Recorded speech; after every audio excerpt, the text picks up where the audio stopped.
On a sunny holiday morning, a rare sight these days, I heard footsteps. Entering the living room were Kevin and Elizabeth. They came in with loads of baggage, breathing heavily, but upon seeing me, they put on sarcastic smiles and dropped a bombshell. "From today, we're moving in with you. If you don't like it, divorce me and leave." Ignoring my shock, Kevin and the others started spreading their belongings in the living room. Then, Stella, who looked apologetic, followed. I quietly opened my mouth. "It's okay, but are you sure? I mean, Huh?" Kevin turned pale upon hearing me, and then he dashed out of the house. A few minutes later, he called. When I answered, he began shouting so loud it could be heard where Elizabeth was. "Are you kidding me? Why didn't you say anything?" "Oh, I thought I mentioned it before." After a pause, Kevin said, "Anyway, I'm coming back," and abruptly hung up. Elizabeth looked like she might faint at Kevin's yelling. "I'm looking forward to Kevin coming back," I said. At my words, Elizabeth's shoulders twitched in surprise. "Brace yourself. The retaliation starts now. I'm Madison, a 45-year-old office worker. Last year, I was transferred to a busy department and have been incredibly busy since. I married Kevin when I was 40. We met at a company year-end party where Kevin was invited as a guest. As his hostess, we hit it off, being from the same hometown. Kevin, 5 years my senior, was the assertive type and a godsend to me, who had almost given up on marriage as I approached 40. We married after dating for a year. No wedding ceremony, as he said it was a waste, which left me a bit sad. But in retrospect, I should have reconsidered the marriage then. "Hey, you slacked off on laundry again, didn't you?" Kevin is what you'd call a henpecked husband. Having lived alone before marriage, he could do household chores. Men shouldn't do housework, but he refused, saying, "I planned to do it tonight since I got home late from overtime," I replied. Coming home to be yelled at only exhausted me more. Kevin, displeased with my attitude, began to angrily raise his eyebrows. "Don't talk back, wife. Who do you think provides the food you eat?" Honestly, I earn more than Kevin. When we married, he knew this and chose a dual-income lifestyle, but a year into the marriage, he seemed to have completely forgotten. Initially, I argued back, but as Kevin got more heated and yelled more, I started apologizing quickly just to keep the peace. "I'm sorry. It was my fault." "Do you really think so?" "Yes, thank you. It's because of your hard work that we can live this life." Saying so would satisfy Kevin. Then he would hum a tune and go take a bath. At first, I found his henpecked behavior manly, but after 3 years, I was fed up. Yet, I didn't choose divorce because my in-laws were wonderful people. I'd go out to lunch with my mother-in-law, Mia, once a month, and my father-in-law, Ricky, gave me birthday gifts. When at the in-laws' house, Kevin was kind and smiled, and we had pleasant times. My own parents died early, so my kind in-laws were as important as real parents. That's why I hesitated on divorce. But there was something I couldn't tolerate. It was Elizabeth, Kevin's sister-in-law, who lived nearby. Elizabeth, divorced due to her infidelity, now lives alone in an apartment. Apparently, the reason for the divorce was Elizabeth's affair. Since hearing of this, I disliked her. Elizabeth disliked me too, bad-mouthing me even in front of Kevin, who doted on her and joined in rather than reprimanding her. Elizabeth had a daughter, Stella, whose custody belonged to her ex-husband. Stella, the spitting image of Elizabeth, but completely different in character, was a very good girl. Stella used to come visit Elizabeth about twice a month. Each time, Elizabeth would bring Stella to our house. "Just a minute, Madison. Please feed Stella something delicious. I'm heading out now." So suddenly. "Thanks, bye." Elizabeth would rattle this off one-sidedly and leave without waiting for my reply. Each time, Stella would apologize. I couldn't ignore such an honest girl like Stella, so I ended up feeding her and taking her to various places. "Madison, thank you always." "It's okay. Did you have fun?" "Yes, it was really fun. Can I come again?" "Of course." Asking me timidly while watching my face, I couldn't say no to Stella. Plus, I didn't have children of my own, so I found Stella endearing. But I thought it wasn't good that Elizabeth, her real mom, was never there for Stella's visits, so I decided to ask Kevin. "Hey, whenever Stella comes, Elizabeth is never around. Can't she spend a little more time with her?" I meant only well for Stella, but Kevin didn't take it that way. His face turned red in an instant, and with a look of anger, he yelled at me. Elizabeth is hurt from her divorce. Unlike you, she's delicate. And yet you blame her? No, it's not like that. Just wondering where she goes every time after dropping Stella off. There's no need for you to know. Just shut up and listen. I stopped talking further to Kevin, who wouldn't listen at all.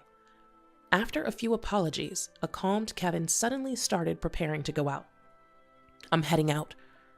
Where are you going? It's my business. You just stay quiet and say, have a nice day. Kevin yelled that and slammed the door as he left. Alone in the quiet room, I cried.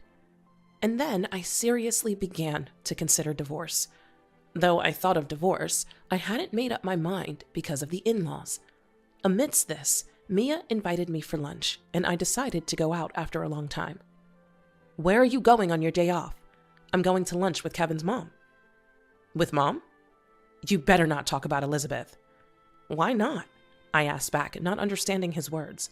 Kevin shouted in irritation. Can't you think a little? You really are stupid. Just go already, and don't talk about Elizabeth. Without waiting for my reply, Kevin pushed me out of the house. Still not satisfied, I met Mia and talked over lunch. By the way, Elizabeth is coming over, right? You knew? I thought so. Mia sighed deeply and then apologized to me. Apparently, Stella had told her that she was bothering me by coming to see Mia. I thought I raised her strictly, but maybe it's a reaction. She's into nightclubs. Nightclubs? That's right. She seems to have a considerable debt. I was surprised by Mia's words. When Elizabeth came to our house, she always dressed in branded clothes and seemed well off. When I told Mia this, she looked even more troubled. That child. We've cut ties with her. So, Madison, you should too. Kevin's probably spoiling Elizabeth, right? Mia said that when Elizabeth's affair came to light, Kevin kept blaming the ex-husband until the end. He even paid off her debts once, I learned. And that was an eye-opener for me. I'm thinking of divorcing Kevin. I'm sorry for the trouble. That's all right. I'll support you, Mia said, holding my hand. Thinking how it would be if my mom were alive, I started planning for the divorce. The preparations progressed meticulously, so Kevin wouldn't notice. Hoping to awaken Kevin to reality, I casually mentioned Elizabeth's debts, but Kevin wouldn't listen. Instead, facing Kevin's yelling, I found I could no longer feel love for him. Thanks to the help of the in-laws, I gathered plenty of evidence and learned astonishing truths. Then, the day of action arrived unexpectedly. On a sunny holiday morning, rare these days, I heard footsteps. Entering the living room were Kevin and Elizabeth. They came in with loads of baggage, breathing heavily, but upon seeing me, they put on sarcastic smiles and dropped a bombshell. We're moving in with you, starting today. If you don't like it, divorce me and leave. Ignoring my shock, Kevin and the others started spreading their belongings in the living room. Then, Stella, looking apologetic, followed. I quietly spoke. It's okay, but are you sure? I mean, she... Huh? Kevin turned pale upon hearing me, and then he dashed out of the house. A few minutes later, he called. When I answered, he began shouting so loud it could be heard where Elizabeth was. Are you kidding me? Why didn't you say anything? Oh, I thought I mentioned it before. After a pause, Kevin said, Anyway, I'm coming back, and abruptly hung up. Elizabeth looked like she might faint at Kevin's yelling. I'm looking forward to Kevin coming back, I said. At my words, Elizabeth's shoulders twitched in surprise. Brace yourself. The retaliation starts now. As soon as Kevin returned, he confronted Elizabeth. Elizabeth, what's this about debts? I didn't hear anything about it. It's just a small debt, Elizabeth answered, avoiding eye contact. I couldn't help but laugh. Elizabeth glared at me. I decided to respond to that glare. Amazing, Elizabeth, calling $150,000 a small debt? I couldn't say that about such a high amount. Rich people are different. $150,000? Elizabeth turned to me with a face that looked about to cry when I casually revealed the amount, but I had no intention of letting her off. I continued, unilaterally. The guy from the nightclub? He recently got married, right? Elizabeth got dumped, huh? I'm not dumped. Once I get this house, he'll come back to me. And when we sell this place, the money, oh. Elizabeth inadvertently spilled her plan and looked at Kevin with a, I messed up face. Kevin, confused, kept looking back and forth between me and Elizabeth. I decided to tell Kevin the truth. Elizabeth planned to kick me out, then, eventually you, and sell this house. With the money, she'd pay off her debts and fund her nightclub guy. What the hell is that? Kevin stood there dumbfounded. He couldn't believe his beloved sister was using him like this. Was it all a lie? I want to live with Stella, so let us stay. I was planning to work and support both you and Stella? Hearing Kevin's words, my head ached. He couldn't support his wife, but planned to support his sister and niece? Elizabeth defiantly replied to Kevin's question. You're just an ATM, big brother. Once we sell the house, I can go back to him. Won't you listen to my request? ATM? What's that about? Enough. Elizabeth, brazen, and Kevin, furious, were leaving me out and yelling at each other. Their fight was ugly and ridiculous. The one who spoke to them wasn't me, but Stella. Enough, both Kevin and Mom. I don't want to live together, and I only came today to say goodbye. Stella, what do you mean? This shocked both Elizabeth and Kevin, and they stopped fighting to look at Stella. Stella sighed deeply, looked straight at Elizabeth, and began to speak slowly. Mom, you're not interested in my life, right? I think I told you before, but I'm going to study abroad from high school. So today was to say that. I didn't hear anything like that. Elizabeth raised her voice, and Stella was looking at Elizabeth with a cool, disdainful gaze. Because you never really listened. Always chasing after men. I don't need a mom like that. For me, Madison is my mom. Huh? What do you mean? Elizabeth glared at her as if she were an enemy. But I was just as surprised. Stella came up to me and hugged me. Thank you for holding my hand, for the delicious meals, and for listening and taking me places. You felt like a real mom. Stella's words warmed my heart. I felt a sense of fulfillment and happiness, as if everything I had done for Stella had come to fruition. I never had children, so I often worried if my way of interacting with Stella was correct. That's why I was even more moved. Stella, I too was happy to be with you. Do your best over there too. As I said this and wiped my tears, Stella smiled at me. Yeah, I want to call and send messages. Is that okay? Of course. Stella and I looked at each other and laughed. Elizabeth was watching us resentfully. Then, with a smug smile as if she had an idea, she started laughing. Stella, I'll go with you. Why? It's hard to live there alone, isn't it? Let's live together. They'll pay for our living expenses, right? I was astounded by her audacity. Stella, beside me, looked just as disgusted. Unaware of our reactions, Elizabeth started fantasizing about life after going abroad. Mom, while Stella's at school, we can go to the beach or shopping. When she's at her part-time job, I'll take a nap. At night, I'll go out a bit. Elizabeth talked only about leisure with no mention of work. Stella looked at her with contempt, suddenly burst into laughter. What's so funny? It's hilarious. Why would I want to live with you? Besides, I'm going to be in a dormitory, so you can't come. Elizabeth's face turned red with anger, but Stella didn't stop there. Just as Elizabeth was about to lash out at Stella, an interruption came. Enough already! Dad? Ricky suddenly appeared in the living room, surprising Elizabeth. Beside him was Mia, her eyebrows raised in anger. Coming here after hearing from Madison, and what do I find? How long will you keep troubling others, Elizabeth? Mom, this is a misunderstanding. Stella decided this on her own. In the middle of Elizabeth's words, Mia approached her and raised her hand. A loud sound echoed in the living room, followed by silence. The first to speak was Elizabeth. That's awful, to hit me, Mia retorted sharply. You deserve it. I was wrong to leave you alone after causing trouble to Madison. We've arranged for you to stay with a relative. We're going there now. Elizabeth turned pale and looked to Kevin for help, but he averted his gaze, feeling betrayed. Left isolated and despairing, Elizabeth was led out of our house by Ricky. Hey, I'm sorry. I should have listened to Madison more. I'll listen from now on. What a naive thought, Mia retorted to Kevin's casual words. To the surprised Kevin, Mia continued emotionlessly. I told you before not to involve yourself with Elizabeth, even more so if you're married, but you didn't listen. Now the only choice is divorce. Kevin looked at me, pale-faced. I smiled at him. Then, feeling slightly relieved, I prepared to drop the bombshell. Let's get a divorce. I'll also claim alimony for your verbal abuse.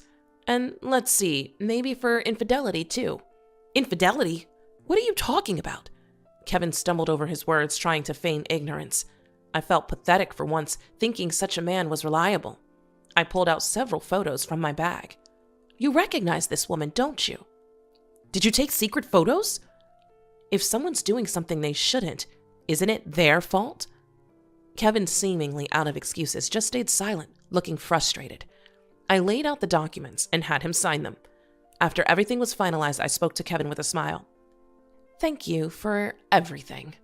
Though I made more money, did all the housework, and handled everything else, it was me who took care of everything. So take care. Don't forget the payments. Kevin had nothing more to say to my words. I said goodbye to Mia and left our house. I arranged to pick up my belongings later and stayed at a nearby hotel after dropping Stella off at her home. A clean room, a soft bed, and a space without anyone to complain. That's when I finally regained my freedom after 5 years. The next day, I promptly filed for divorce and became truly free. Mia called to apologize and assure that Kevin would deposit the alimony within a week, which he did, in full. Since Kevin had little savings due to giving money to Elizabeth, the in-laws had paid the alimony in advance. Regarding this, they'll get Kevin to repay it in full, so don't worry, they told me. Kevin lost his job and was sent to live with a different relative. He ended up on a farm, working from dawn to dusk, without holidays. Escape was impossible without a car, and the mountain roads were too much for Kevin, who had never driven them. I thought it was tough, but didn't feel sorry for him. Kevin's affair partner was a club girl who only saw him as a paying customer. She didn't even know he was married and apologized when I met her. She even returned the branded bags Kevin had given her, which I sold and used the money for lunches with Stella. Elizabeth was sent to live with relatives near the sea, working from sunrise every day. Her once well-maintained hair and nails were now completely ruined. Apparently, she had fallen behind on child support payments for Stella, and the relatives have covered it, so now she worked unpaid. I could only hope she might change her ways. Stella, meanwhile, successfully went abroad and now lives in an overseas dormitory. She's gotten close to a girl she shares a room with, and I receive messages about their daily adventures. She's planning to bring her friend during a long break, and I've agreed to host them for sightseeing. As for me, my days are still busy. But without the marriage, my chores are halved. And there's no one to complain. It's a different kind of busy, much more fulfilling. When I dropped Stella off, I met her dad, Elizabeth's ex-husband, for the first time. A nice guy. We exchanged contacts. As we kept in touch about Stella, we started going out together. I found peace just being with him, something I never had with Kevin. Even I am a bit surprised by these feelings. Stella is thrilled about me seeing him. On a video call recently, "When are you getting remarried?" she asked.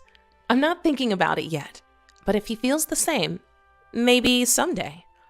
To me, Stella is like a true daughter, and she feels the same about me. Becoming a real family would make me incredibly happy. With that hope in my heart, I head to work today as well.